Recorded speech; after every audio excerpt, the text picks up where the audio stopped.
अक्सर किसी कारखाने या दफ्तर में काम करने वाले वेतनभोगी मजदूर से बात करो तो वे कहते हैं कि उन्हें काम देकर उनका मालिक उन पर कृपा करता है, क्योंकि अगर उन्हें काम न मिले तो उनका जीवन मुश्किल हो जाएगा।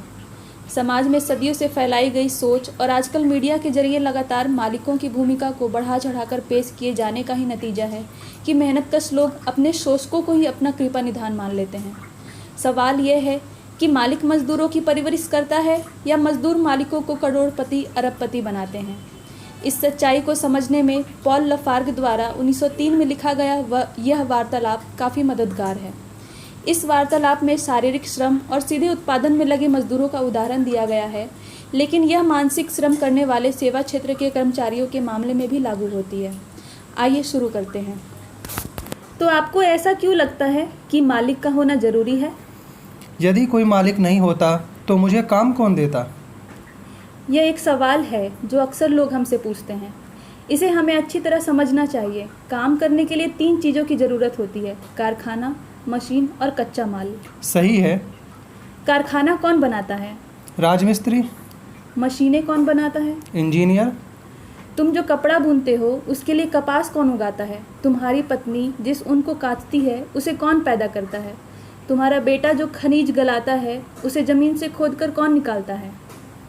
किसान, गडरिया, खदान मजदूर, वैसे ही मजदूर जैसे मैं हूँ। हाँ, तभी तो तुम्हारी पत्नी और तुम्हारा बेटा काम कर पाते हैं, क्योंकि अलग अलग तरह के मजदूर तुम्हें पहले से ही इमारतें, मशीनें और कच्चा माल तैयार करके दे रहे हैं। बिल्कुल, मैं सूती कपड़ा बिना कपास और करघे के नहीं बुन सकता हूँ। हाँ, और इससे पता चलता है कि तुम्हें कोई पूंजीपति या मालिक काम नहीं देता, बल्कि यह किसी राजमिस्त्री, इंजीनियर और किसान की देन है। क्या तुम जानते हो कि तुम्हारा मालिक कैसे उन चीज़ों का इंतजाम करता है जो तुम्हारे काम के लिए ज़रूरी हैं?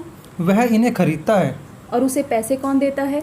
मुझे क्या पता, शायद उसके पिता ने उसके लिए थोड़ा बहुत धन छोड़ा होगा और आज वह करोड़पति बन गया है। क्या उसने ये पैसा मशीनों में काम करके और कपड़ा बुन के कमाया है? ऐसा तो नहीं है। जब हमने काम किया तभी उसने करोड़ों कमाया। तब तो वह ऐसे बिना कुछ किए अमीर बन गया है। यही उसकी किस्मत चमकाने का एकमात्र रास्ता है। जो लोग काम करते हैं उन्हें तो केवल जिंदा रहने भर के लिए मजदूरी मिलती है, लेकिन मुझे बताओ कि यदि तुम और तुम्हारे मजदूर साथी काम ना करें तो क्या तुम्हारे मालिक की मशीनों में जंग नहीं लग जाएगा और उनके कपास को कीड़े नहीं खा जाएंगे? इसका मतलब यदि हम काम ना करें तो कारखाने का हर सामान बर्बाद और तबाह हो जाएगा। हाँ, इसलिए तुम काम करके मशीनों और कच्चे माल को बचा रहे हो, जो कि तुम्हारे काम करने के लिए ज़रूरी हैं। यह बिल्कुल सही है। मैंने पहले कभी इस तरह नहीं सोचा। क्या तुम्हारा मालिक यह देखभाल करने आता है कि उसका कारोबार कैसा चल रहा है? बहुत ज़्यादा नहीं। वह हर दिन एक चक्कर लगाता है हमारे काम को देखने के लिए, लेकिन अपने हाथों को गंदा होने के डर से वह उन्हें अपनी जेब में ही डाले रहता है। एक सूत काटने वाली मिल में जहां मेरी पत्नी और बेटी काम करती है, उन्होंने अपने मालिकों को कभी नहीं देखा है, जबकि वहां 4 मालिक हैं। ढलाई कारखाने में भी कोई मालिक नहीं दिखता है जहां मेरा बेटा काम करता है। वहां के मालिक को तो ना किसी ने देखा है और ना ही कोई जानता है। यहाँ तक कि उसकी परछाई को भी किसी ने नहीं देखा है। वह एक लिमिटेड कंपनी है जिसका अपना काम है। मान लो कि मेरे और तुम्हारे पास 500 फ्रांक की बचत होती है तो हम एक शेयर खरीद सकते हैं और हम भी उनमें से एक मालिक बन सकते हैं बिना उस कारखाने में पैर रखे। तुम्हारी खुद की कंपनी का मालिक भी जहाँ तुम काम करते हो वहाँ कभी दिखाई नहीं देता, और कभी कभार आ भी जाए तो वह गिनती में नहीं आता। तो फिर उस जगह काम कौन देखता है और कामकाज का संचालन कौन करता है, जहाँ से ये शेयर धारक मालिकाने का संबंध रखते हैं? प्रबंधक और फोरमैन। लेकिन जिन्होंने कारखाना बनाया, मशीनें बनाई व कच्चे माल को तैयार किया, वे भी मजदूर ही हैं। जो मशीनों को चलाते हैं वे भी मजदूर हैं। प्रबंधक और फोरमैन इस काम की देखरेख करते हैं। तब मालिक क्या करते हैं? कुछ नहीं करते, व्यर्थ समय गंवाते हैं। अगर यहाँ से चांद के लिए कोई रेलगाड़ी होती तो हम वहाँ सारे मालिकों को बिना वापसी की टिकट दिए भेज देते, और फिर भी तुम्हारी बुनाई, तुम्हारी पत्नी की कताई और तुम्हारे बेटे की ढलाई का काम पहले जैसा ही चलता रहता। क्या तुम जानते हो कि पिछले साल तुम्हारे मालिक ने कितना मुनाफा कमाया था? हमने हिसाब लगाया था कि उसने कम से कम 1 लाख फ्रांक कमाए थे। कितने मजदूर उसके यहाँ काम करते हैं, औरत, मर्द और बच्चों को मिलाकर? 100। वे कितनी मजदूरी पाते हैं?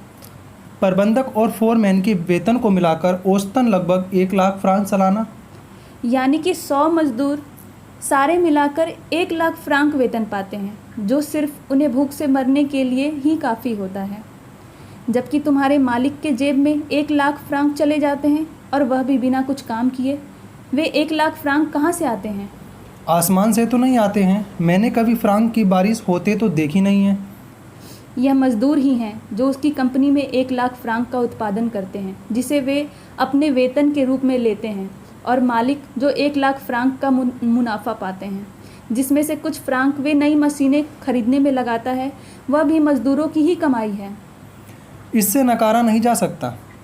तब तो यह तय है कि मजदूर ही उस पैसे का उत्पादन करता है, जिसे मालिक नई मशीनें खरीदने में लगाता है। तुमसे काम करवाने वाले प्रबंधक और फोरमैन भी तुम्हारी ही तरह वेतनभोगी गुलाम हैं, जो इस उत्पादन की देखरेख करते हैं। तब मालिक की क्या ज़रूरत है? वह किस काम का है? मजदूरों का शोषण करने के लिए। ऐसा कहो कि मजदूरों को लूटने के लिए। यह कहीं ज़्यादा साफ और ज़्यादा सटीक है। धन्यवाद।